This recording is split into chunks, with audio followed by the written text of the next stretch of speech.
مولاي صل وسلم دائما أبدا. Alhamdulillah, Allah Azza wa Jalla Shanahu have given us this beautiful Jumat al-Mubarak in the new blessed Islamic month of Muharram al-Haram in the year of 1445. May Allah subhanahu wa ta'ala accept this month as a month of the year, as a future coming for the entire humanity and especially the Muslim Ummah, for amal and peace and blessing and mercy for all of us. Ameen, Ya Rabbal Alameen. I recited the ayah from Surah At-Tawbah. Indeed, Allah, it says, indeed, the count of months with Allah subhanahu wa ta'ala is 12 in the month and in the kitab of Allah subhanahu wa ta'ala, which is Lawh Mahfuz. The day Allah created heavens and the earth, among them four are sacred. Zalika Deen al-Qayyam. This is the established deen from Allah subhanahu wa ta'ala. So we as a Muslim Ummah, we understand from the hadith of Nabi alayhi salatu wasalam, he made the khutbah Hajjat al-Wida. He says, وَإِنَّ زَمَانَ قَدْ اسْتَدَارَ كَحِيَّةِ يَوْمَ خَلَقَ اللَّهُ السَّمَاوَاتِ وَالْأَرْضَ وَإِنَّ عِدَّةَ الشُّهُورِ عِندَ اللَّهِ 12 شهرا منها أربعة حرم ثلاثة متوالية ورجب مطر الذي بين الجمعة وشعبان. Which means Nabi alayhi salatu wasalam said that day in the farewell khutbah, indeed the time has returned back to the day Allah has created the heavens and the earth. In that the count of Shahr month with Allah subhanahu wa ta'ala is 12, and among them there are four are sacred, three are in continuation, which is Zulqa'dah, Zulhajjah, and Muharram al-Haram, and Rajab, which is between Jumadi wa Sha'ban. So this is how the account of Allah subhanahu wa ta'ala have given us. So as this month is a sacred month, so there is a universal claim of Islam, as we understand from the hadith and the life of Prophet sallallahu alaihi wasallam.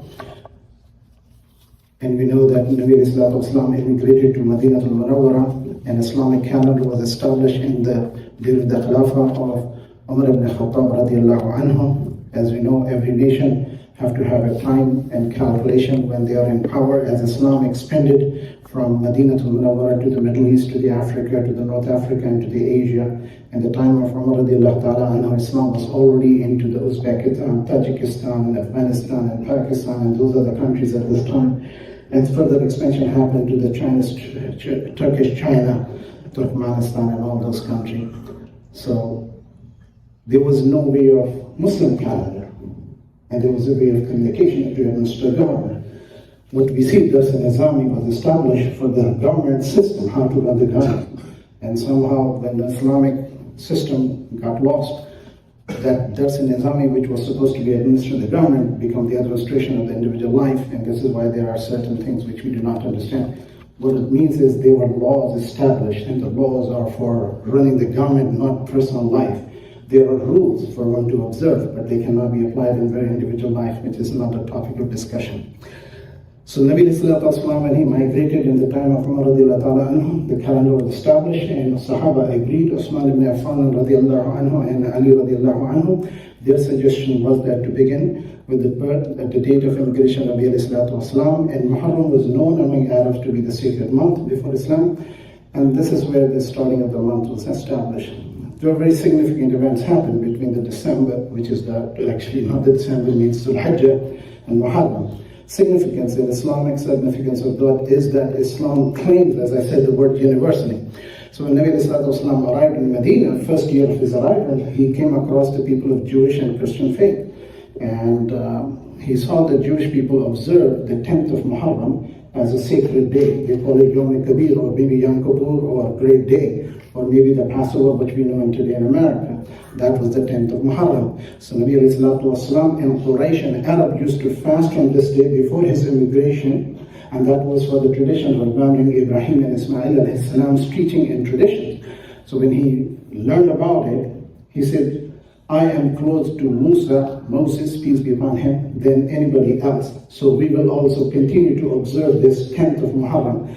And later, at the second year, it was the first obligation, the fasting. So thanking Allah, when the Musa when he was delivered from Pharaoh and the part of the Red Sea, So he thanked Allah subhanahu wa ta'ala in terms of Israel, which is the Pharaoh, which is the Muslims of Musa alayhi salam, then the Muslim of Isa alayhi salam, or Islam of Isa alayhi salam, on this Passover day, which is the day Jesus was resurrected and elevated to the heaven. So that was also a claim for the Islam. So Nabi sallallahu alayhi wa sallam said, we are close to Moses than you. So we will observe it, even though we were observing it before. Now we have second addition to the concept of the understanding.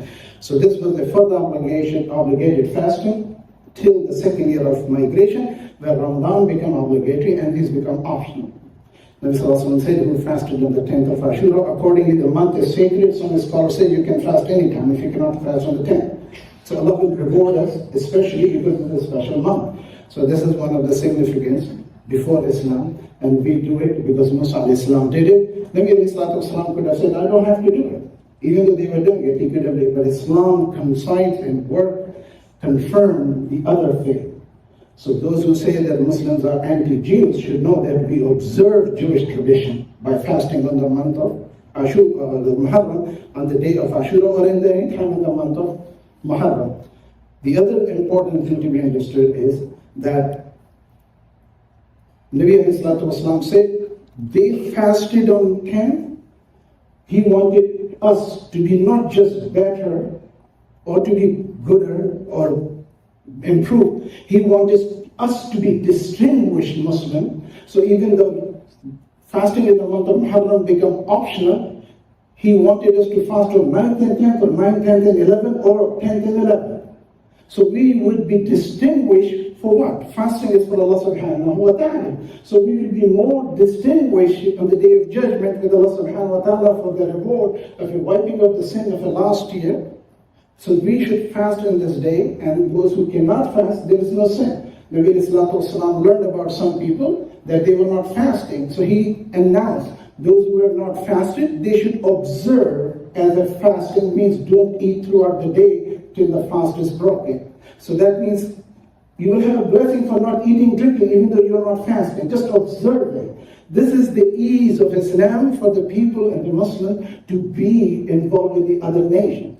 So this is one thing of to be understood for our Islamic calendar. So Nabi Wasallam in the second year, till 11th year of the migration, which is Hijrah, he fasted, and he said, next year if I live, I will fast on 9th and 10th, but we observe that. Muslims mostly fast 9th, 10th, or 9th, 10th, 11th, or 10th and 11th. Allah subhanahu wa ta'ala makes us distinguish among other worshippers. The whole concept for us is to come close to Allah subhanahu wa ta'ala. Musa alayhi salam did it, Muhammad Rasulullah adopted, we are going to do it. So this is one of the blessings for us. And then we know there is something which, this is the time of Isa alayhi salam also comes, where Jesus, as you know, you may have watching the movies on the television about the Jesus, the night was the Passover. That's the night when the children of Israel, which is the Muslim of Musa alayhi salam, or Islam of Musa alayhi salam, they were saved and delivered from the Pharaoh, and they came to the Sinai and they were protected, and that is the night when Isa alayhi salam, Jesus, son of Mary, peace be upon them, he was lifted to heaven. He was not crucified. This is our belief about Isa alayhi salam. They were in the doubt about what they did, because in Middle East there are sandstorms. According to historical account, there was a sandstorm, and when sandstorm happened, you can find your right hand to the left and you can see, you cannot have it. Accordingly, the person who was trying to turn Isa alayhi salam in, according to Muslim scholar, his face looked like Jesus, and they put him on the cross, and it was not Isa alayhi salam. This is our theory. Whether some believes or not, it's none of my problem. Our problem is, we believe he was not crucified. And he is sitting in the second heaven, and he'll be coming down. We are waiting for it. He is still alive. The oldest living man, what we know, is Isa alayhi salam. 2223. He's alive. Then 2.5 years, Abu Bakr radiallahu ta'ala ruled the Muslim Ummah. This was still no calendar of Islam. Then after he passed away, Abu Umar radiallahu ta'ala came into the power. That is about the 13th or 14th, somewhere about 13 years. And according to the human history and the most scholarly people, one of them is Gandhi, he said, had Umar had lived a little longer, the world would have been the most peaceful place in the universe. Because he was such a just person, he ruled with such a justice that people could see what was done by him. And about 24th year of migration in Hijrah. He was leading the Salah in the member, and Abu Lulu was the one who was a Persian man who was a carpenter who was allowed to work in Medina, and he came to complain to him about that his master is taking extra money from his work. And Umar radiallahu anhu asked him how much he charges you. He said 2 dirham of that time. So Umar radiallahu anhu said, that is really not too much. But he didn't like that, and he thought to kill him. But according to some other account, he was slave of the prince of Persia, Khusra. And he, under his instruction, had a poison knife, a dagger, and during the Salah, he hid in the member someplace and came out and attacked him while he was in the ruku on the side. He stabbed him multiple times, and then on his way running out, he stabbed and injured many Muslims. Umar radiallahu ta'ala anhu, first question he asked, the person who killed me, was he a Muslim? See, his concern was, Muslims should not have killed me. And when he said this, he said, Alhamdulillah. They tried to give him some milk, and the milk leaked out of his gut, which was the stabbing of his stomach where the intestine was leaked. And that's when he made Sahaba Ashra Mubashir, 7 were alive. He said, choose 3 days, and in those 3 days you choose one of them. And he was appointed by Abu Bakr radiallahu ta'ala anhu. Nabi sallallahu alayhi wa sallam did not assign anybody in particular, because there's a group of Muslims who says Ali radiallahu ta'ala anhu was assigned. That does not agree, because Sahaba know better Islam than us. And he was there, Ali radiallahu ta'ala anhu. Had he believed that, he would have stood up. Well, anyhow, don't want to go into controversy. And then he was stabbed on the 26th or 7th of Zulhijjah. And on the 1st of Muharram, Abu Bakr radiallahu ta'ala passed away. So that was the 1st of Muharram, the beginning of Islamic calendar. Please sit forward. There's people coming and there's a space and it will be difficulty. Thank you. And then Uthman ibn Affan radiallahu ta'ala anhu was chosen to be the 3rd Khalifa, Amir al-Mu'mineen, and Khalifa Rashid. And during his reign of 25 years of Hijrah to 34 years of Hijrah, migration, it was so much prosperity among Muslims and expansion of the Islamic government, and the rule was so much peaceful that people did not have any poverty. He was an economy man. He didn't have he was not a man of much work. And you should understand, the first Khalifa is the father-in-law of Rasulullah sallallahu alaihi wasallam, Abu Bakr radiallahu anhu. Umar is the second Khalifa, is the father-in-law to Rasulullah sallallahu alaihi wasallam. Hafsa radiallahu ta'ala anha, al-Mu'min was his daughter. Aisha was the daughter of Abu Bakr radiallahu anhu. So these two men are the close to Rasulullah sallallahu alaihi wasallam. They were not distant, they were close friends, plus they were relative. And this is the Arab tradition that a friend can offer his daughter in marriage to a friend, because in subcontinental culture it is not considered appropriate, because people are from different culturally driven situations. In Islam, there is no age of marriage. Anybody can marry, adult can marry. What is the age of adulthood? When the girls reach to puberty or menarche, and the men reach to puberty, this is considered adult. You cannot call them children anymore. They are responsible for their action and deed. So this is the age of maturity. Anyhow, so Uthman ibn Affan radiallahu ta'ala anhu there was a rebellion was created against him, and they are known as Khawarij of the first degree. Why? When somebody took the bay'ah on the hand of Amir, and then they broke the bay'ah, they were the first Khawarij. The second group of Khawarij was Ali radiallahu ta'ala anhu's group. They rebelled after taking the bay'ah upon the hand of Ali ibn Abi Talib radiallahu anhu. So this group of Khawarij, they incarcerated, surrounded the house of Uthman ibn Affan radiallahu anhu. This is the man who bought Jannah twice from Allah subhanahu wa ta'ala. No man has this chance. He was married to the two blessed daughter of Rasulullah sallallahu alaihi wasallam. And he is known as Zul Nurayn, the possessor of the two Nur, because the two daughters, Ruqayya and Kulsum radiallahu anhuma, they were the daughter. And the day when first daughter, Ruqayya, she migrated with Uthman radiallahu ta'ala anhu. He is the only man after Ibrahim alayhi salam who migrated twice with his family for the sake of Allah subhanahu wa ta'ala. He's the man who bought the water for the people. At that time, the entire Muslim Ummah was in Medina. He was the one who bought the water well for the Muslim Ummah and give it free. When these rebellions came in, all the people came and said, if you order, we can take care of these 2,000 people who are trying to kill you. He said, I do not want bloodshed of a Muslim for my sake. And he said, Prophet had told me, Allah will give me a cloak of honor, and some people will try to strip you from that honor, I would rather die than disobey Allah and His Messenger's wishes. So they incarcerated him in his house and would not allow water for this man for 7 days. Al-Mu'mineen Hafsa radiallahu ta'ala anha said, if you would not allow water, I will carry it and I will uncover my hair. That's when they allowed her to take the water. And then he was about in his 80s, and he was also attacked and killed in his house, reading Quran. At that time, the ayah apparently was that he was reading فَسَيَكْفِيكُهُمُ اللَّهُ وَهُوَ السَّمِيعُ الْعَلِيمُ. And they killed him in his own house. Amir al-Mu'mineen, the protector of the faith.